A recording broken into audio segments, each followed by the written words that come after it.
So we hear it again for Erica Matoba. Thank you.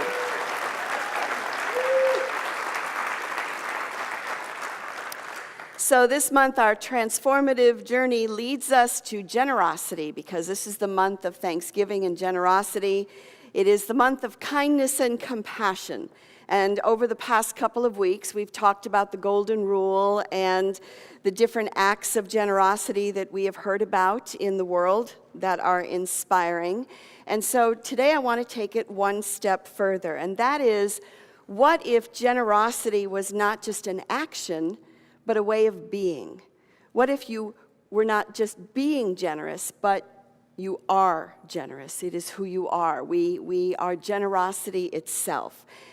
And how would that change the way you view reality? And so just imagine that you have found a pair of glasses, right? You know, sometimes when we find a pair of glasses, we like to put them on, see if we can see better through them. But imagine if you found a pair of glasses and they were somewhat magical, and you put them on and all of a sudden you had generous eyes, or you could see with generous sight. The whole world would shift. What would that be like for you? How would reality change? And when I think about it, for me, it's the image that comes up is with a parent and child, right? With a mother and child, a father and child. Because, I mean, for the parents who are here, who doesn't think that their kid is the most amazing person that ever lived on the planet, right? I mean, you just kind of do. So whether it's a niece, a nephew, who calls that out in you, that you see it, or your best friend or your partner, we need to have those people in our lives who see us with generous eyes, don't we? And some of it is biological, and the truth is we are all one body. You know, last week our singer sang about being the body of Christ, right? That one is not better than another, and it is all necessary. I have only one niece, and she lives on the East Coast, so I hardly ever see her. Yet every time I see her, the both of us start to cry. And we don't know why. We just stand there and we cry. And part of it is I see her and I see my brother, and she sees me and she sees my mother. And so there's this. But what's happening is this generous heart and this generous sight is being triggered in both of us when we come together, which is quite amazing. So it happens in many different forms. And again, it's not limited to just family and close friends. If we all had generous eyes and a generous sight, then service would be a natural outgrowth of that, wouldn't it? People who see us in this way are mentors and teachers. Have you ever had a mentor or a teacher who saw something in you that you didn't see in yourself and called that out from you? Have you ever done that for somebody else? Perhaps you've been in the presence of a high spiritual being who looked right to the core of your soul and saw you with those generous eyes. I would imagine that that's what it would be like to be in the presence of Jesus or Buddha, right? That to see them and to have them look at me and you would be to have the good called out in us, you know, to have this soul sort of jump out. Jesus said, "Whoever welcomes you welcomes me, and whoever welcomes me welcomes the one who sent me." So when we are welcoming one another, we are connecting to the divine presence that welcomes us all. So to have generous sight is to call out the potential for good in each one of us. And I think that the purpose of spiritual community is to have a place where we practice doing that with each other, don't you think? You know, that if we can't do it here, where can we do it, right? If we can practice generous sight, if we can practice beholding the Christ, if we can practice seeing the good and calling that out in one another, then we can take that into the rest of our lives. I saw a piece that a minister had written that sort of spoke to me for this talk. He said, "Watching the members of a church move from discontentment to gratitude, from selfishness to selflessness, might just be one of the most awesome things a pastor can experience in ministry. It's a sign that God is working through the hearts of the people to make them more Christ-like or God-like or love, right? And I hear over and over again from people who come here that they feel this presence of love that exists within this community. Can you feel it? That it's a very welcoming place, that it's a very loving place. And so it's the gift of spiritual community is to come together and to uplift each other in that way. So may we be open to allow God to work through the hearts of us in this community. May we have generous eyes with one another. And in unity, as I already have said, we call it beholding the Christ. It's the welcoming of the divine presence and the honoring and the seeing of that in one another. And here's the thing, if we lived as generosity, I am generosity, that is who I am. If we have these glasses and we see with generous sight, then generosity, the act of it, would just be a natural outgrowth, wouldn't it? Service would be a natural outgrowth, because how could we not? So I was researching the idea of service and gratitude and all that, of course, for this talk, and I discovered that there was this research that was done about volunteering and service. It was done at the University of Michigan, and the results of it showed that service, that volunteering can be an antidote for depression and can help one live a happier life. Why? Because it allows us to step outside of ourselves for a moment. Now, sometimes when we think of, ways that I'm going to step outside of myself in service, maybe you think of something big, like I'm going to save somebody, because we're not talking about pulling somebody out of a burning building, right? Or pulling somebody from a train. What about just giving somebody a cup of coffee? That's an act of service. What about handing someone a bulletin and saying good morning and welcoming? And so I know that many of us here in this community, so many stood up for sacred service. I know so many of us have participated in and given that.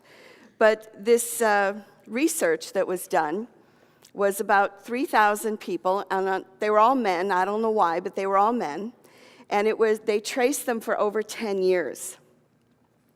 And Dr. Linda Firestone said this, that researchers found that men who did regular volunteer work had death rates 2.5 times lower than men who didn't. Generosity reduces stress, supports one's immune system, and enhances one's sense of purpose. So what matters is that we connect with another person. So generous sight shifts the attention off of ourselves and onto another. And I want to just read another piece that she says about this. She said, people often mistakenly assume that being self-centered means being egotistical or vain. However, being self-centered can also mean spending too much time listening to the critical inner voice. Anybody here? The critical inner voice inside our heads that critiques our every move and tells us that we're failing in one or another area of our lives. Generosity distracts us from the scathing insults of this inner voice. While creating quite a strong argument against it, it's difficult to prove that we're worthless when we're watching someone else benefit from our actions, right? So in practicing generosity, we're stepping outside of ourselves and we're turning off all of those inner voices. It is a natural confidence builder and a natural repellent for self-hatred because we're giving, because we're doing. In being generous, the sensitivity that we feel toward another person allows us to be more sensitive to ourselves and to give ourselves more value. So what does that mean? It means that serving gives you generous sight, not just toward others, but it gives you generous sight towards yourself, right? I mean, let's go buy those glasses, right? Let's have them. So the second step is to allow yourself to be seen with generous eyes, and this could put us in a place of vulnerability and may not be very comfortable. The Dalai Lama said that if you want others to be happy, then practice compassion. And if you want to be happy, practice compassion. So, I have already shared that, you know, we're in a spiritual community. So we have the opportunity here to practice things that we may not practice in the outer world. And so we're going to do that. And you're free to not do it, of course. Everybody's always free not to do it. But we've done it before, which is the Namasté walk, right? And basically the word Namasté means, I behold the Christ in you. And I would like for us to participate in a walk. And normally we've tried to make it organized. And what I found is you can't make it organized. Because we're like, okay, one people will walk this way, another group will walk that way, and then we get traffic jams back there, and So we're going to do it in a way that the way we do the welcoming, which is you just get up and you just sort of find someone. And in doing so, Mitch, would you do it with me? So I'm just going to invite you. We're going to listen to, not just yet, but we're going to be listening to Weave, right? The song Weave Us Together in unity and love. We are many colors, we are many textures, each one different from the other, but we are all in harmony, weave, something like that. So that'll be playing, and then I'm just going to invite you just to walk wherever you're led, and then when you come to someone, to stop and to see each other, to look into each other's eyes, and to bow. So I would like for this all to be done in silence. So are you guys game? All right, so let's just take a moment, though, to become still and to prepare for this. Could we sing Sanctuary? Thank you.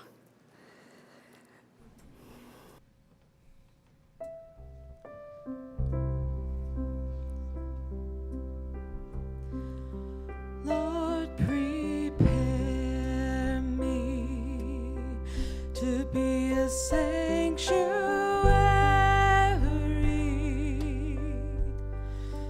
pure and holy, tried and true, with thanksgiving, I'll be a living sanctuary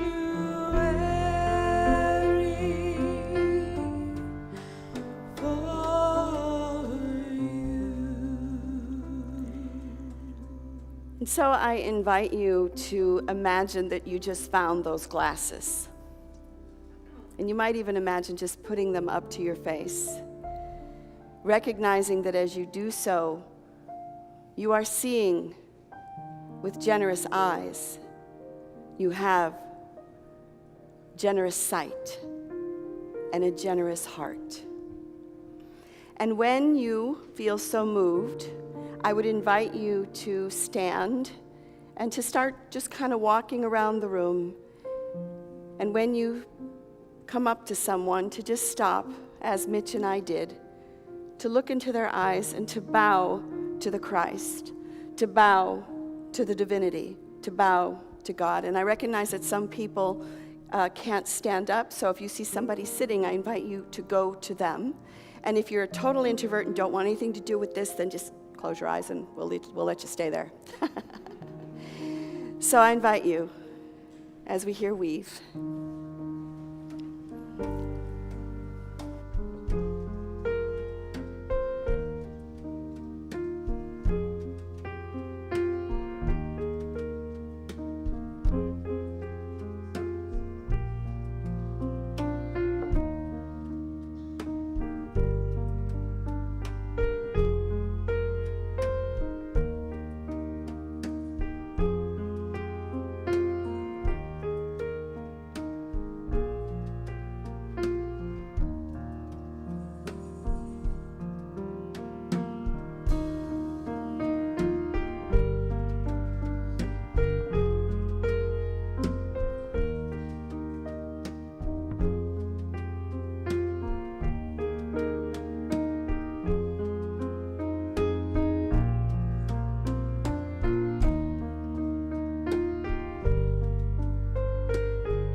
making your way back.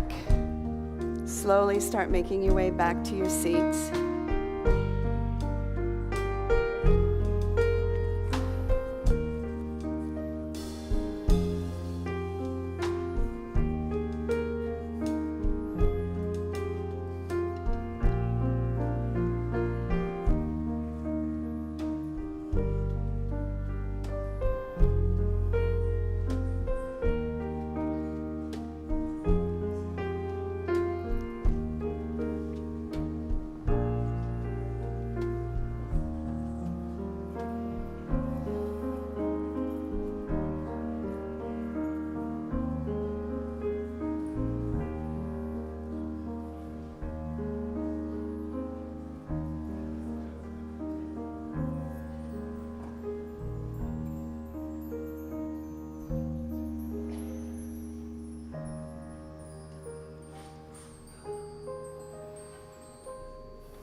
And I invite you just to move into silence.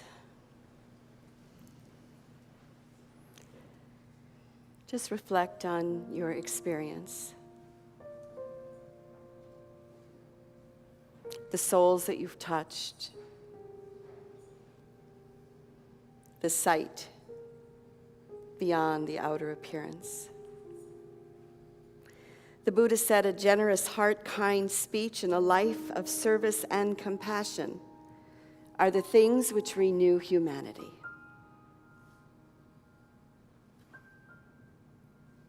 And it is that we give. Amen.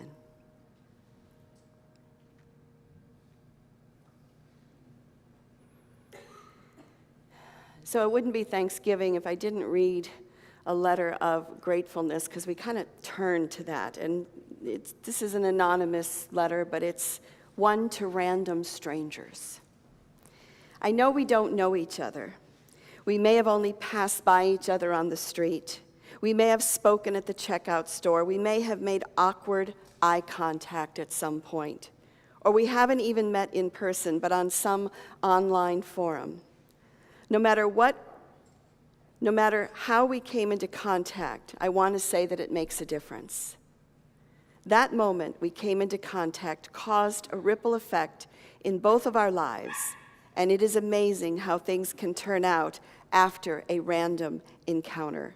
I may not know you, but I do appreciate you for the role that you have played in my life. So generosity gets you out of yourself and helps you live a longer life. It helps to stop the internal critical voice by having generous sight, and we recognize that we're creating a community that lives with a generous heart. Again, Jesus said it this way when he said, "Whoever welcomes you welcomes me, and whoever welcomes me welcomes the one who sent me." So put on your magic glasses that give you generous sight. May we be open to allow God to work through the hearts of all of us in this community. May we have generous eyes with one another, and may we be generosity. Happy Thanksgiving.